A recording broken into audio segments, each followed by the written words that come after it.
तो Paris Olympic में एक बड़ी कामयाबी, भारत का तीसरा मेडल पक्का हो गया है। 50 मीटर राइफल में तीसरे स्थान पर भारत है। स्वप्निल कुसले ने ये ब्रॉन्ज मेडल हासिल किया है। कांस्य पदक स्वप्निल कुसले के नाम। स्वप्निल कुसले ने ब्रॉन्ज मेडल 50 मीटर राइफल में तीसरा स्थान हासिल किया है। तो पेरिस ओलंपिक में ये तीसरी सफलता, और उसी क्षेत्र में जिसमें मनु भाकर ने मेडल हासिल किया था। तीसरा मेडल अब भारत के नाम। स्वप्निल कुसले ने ब्रॉन्ज मेडल हासिल कर लिया है। अब से कुछ ही देर पहले उन्होंने 50 मीटर एयर राइफल इवेंट में ब्रॉन्ज मेडल हासिल किया है। तीसरा स्थान हासिल करने वाले स्वप्निल कुसले।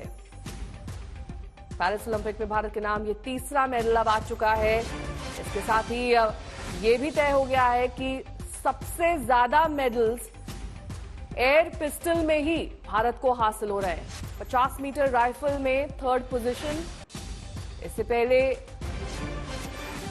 10 मीटर में मनु भाकर ने हासिल किया था ब्रॉन्ज मेडल। उसके बाद उन्होंने मिक्स्ड इवेंट में भी ब्रॉन्ज हासिल किया। 50 मीटर एयर राइफल इवेंट में भी भारत को ब्रॉन्ज आया, यानी कि 3 ब्रॉन्ज अब भारत के नाम हो गए। तो ये तीसरा मेडल पेरिस ओलंपिक में, और उस वक्त की तस्वीर जब उन्होंने ये मेडल जीता, इस इवेंट में ये सफलता हासिल की। बेहद अहम ये सफलता, 50 मीटर एयर राइफल इवेंट में ब्रॉन्ज मेडल हासिल किया है। विक्रांत गुप्ता स्पोर्ट्स एडिटर जुड़ गए हैं तमाम जानकारी के साथ। विक्रांत, ये माना जा रहा था कि इसी तरीके से मेडल्स की झड़ी लग जाएगी हिंदुस्तान के लिए। स्वप्निल कुसले ने भी अब ब्रॉन्ज मेडल हासिल कर लिया है। सुबह से ही सभी की नजरें इस इवेंट पर थी। बिल्कुल भी नहीं। और नेहा, ये तो एक तरह से आप ये कहेंगे कि ये बोनस है, ये स्वप्निल की मेहनत है कि ब्रॉन्ज मेडल आ गया। मतलब ये सोचा जा रहा था कि मनु भाकर शायद तीसरा मेडल जीत सकती हैं, उनका इवेंट कल है, लेकिन ये एक बोनस है। और ये कहीं ना कहीं चेन रिएक्शन है। आई थिंक आप भी लकी हैं, परसों भी आपसे बात हो रही थी, हमने कहा ये चेन रिएक्शन हो जाता है। एक मेडल, दूसरा, तीसरा। अब यहाँ से इंडिया 7 मेडल छोड़िए, अब आप 10 मेडल देख रहे हैं। शूटिंग में आपको 3 मेडल मिल गए हैं। वो शूटिंग जिसने 2016 और 2020 में एक भी मेडल नहीं दिलाया था, और इस शूटिंग को लेकर बहुत आलोचना होती थी। तो यहाँ पर आपको जो स्वप्निल का मेडल आया है, ये उनकी मेहनत है, स्किल है, लेकिन साथ ही साथ मुझे लगता है ये चेन रिएक्शन भी है। 5वें नंबर पर चल रहे थे, फिर आहिस्ता आहिस्ता ऊपर आए, और जब आप अपने स्किल से, अपने टेम्परामेंट से आखिर वक्त पर एक मेडल निकालने में कामयाब होते हैं। मैं रोकूंगी आपको। राहुल रावत सीधे पेरिस से इस वक्त मेरे साथ जुड़ गए हैं। राहुल, वहां पर किस तरह का यूफोरिया है, कैसे जश्न मना रहे हैं स्वप्निल?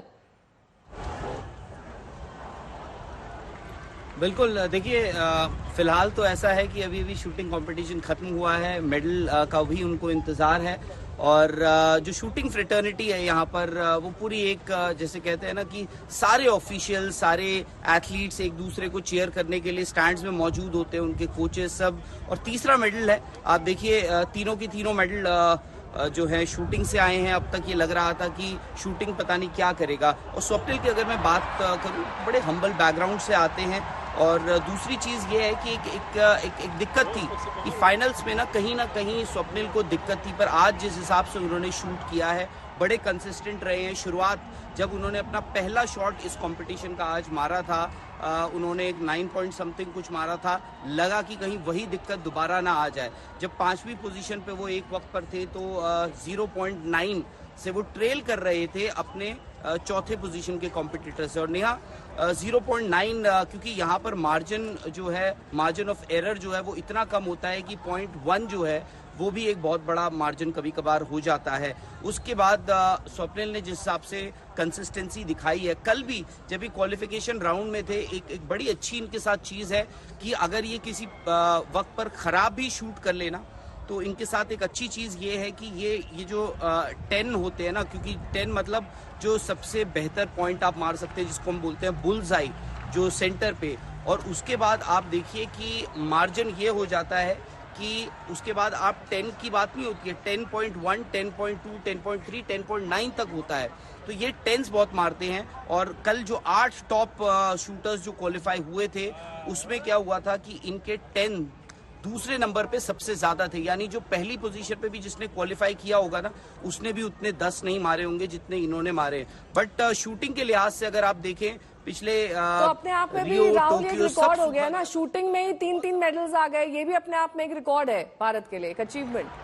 बिल्कुल। आप देखिए ना, शूटिंग में राज्यवर्धन सिंह राठौर का 2004 में मेडल आया था, फिर बीजिंग में अभिनव बिंद्रा का आया था। टोटल अब तक आपके पास शूटिंग में 4 मेडल हैं, और ये एक ऐसा कंपटीशन है, ये एक ऐसा पैरिस ओलंपिक्स जा रहा है जहां पे ऑलरेडी आपके 3 ब्रॉन्ज मेडल आ चुके हैं। और ये भी देखिए कि 4 शूटर्स है, बाय द वे, अगर आप कहें तो 4 शूटर्स आपके इस वक्त मेडलिस्ट हैं इस पैरिस ओलंपिक्स में।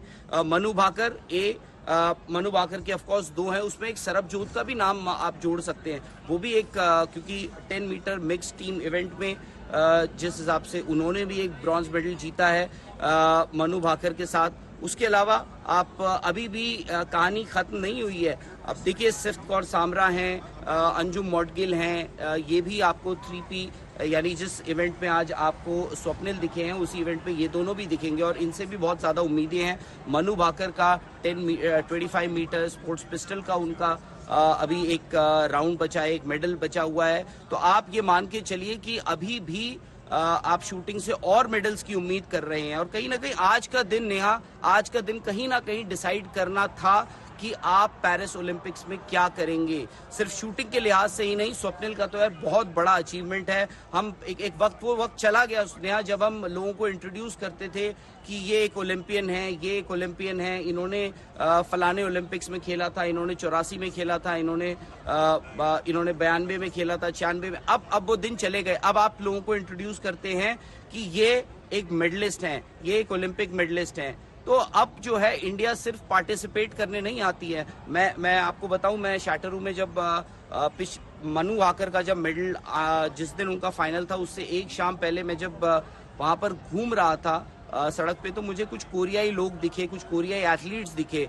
और उन्होंने जैसे क्या होता है, हमारा अक्रेडिटेशन होता है, उसको देखकर उन्होंने सीधे बता दिया कि आप इंडिया से हैं, मनु भाकर, आपकी पहचान बन जाते हैं ये एथलीट्स। टोक्यो में भी ऐसे ही हुआ था। जिस दिन नीरज चोपड़ा ने अपना गोल्ड मेडल जीता था, उसके अगले दिन जब हम टोक्यो में घूम रहे थे, लोग, आपको खुद प्राउड फील होता है, आपको खुद गर्व महसूस होता है इन खिलाड़ियों पे। हिंदुस्तान में तो जो रिएक्शंस होंगे वो बिल्कुल वाजिब हैं, बट एज अ कॉमनर अगर आप इन शहरों में घूम रहे हैं जहां ओलंपिक्स चल रहा है, लोग, ये खिलाड़ी आपकी पहचान बन जाते हैं। आपका पासपोर्ट जो है वो आपके बैग में रहता है, आपके होटल रूम में रहता होगा, बट ये जो खिलाड़ी है ना, आपकी पहचान जो है वो आप उस शहर से, उस देश से आते हैं जहां से मनु भाकर आती है, जहां से स्वप्निल कुशाले आते हैं, जहां से सरबजोत आते हैं, ये आपकी पहचान बन जाते हैं नेहा।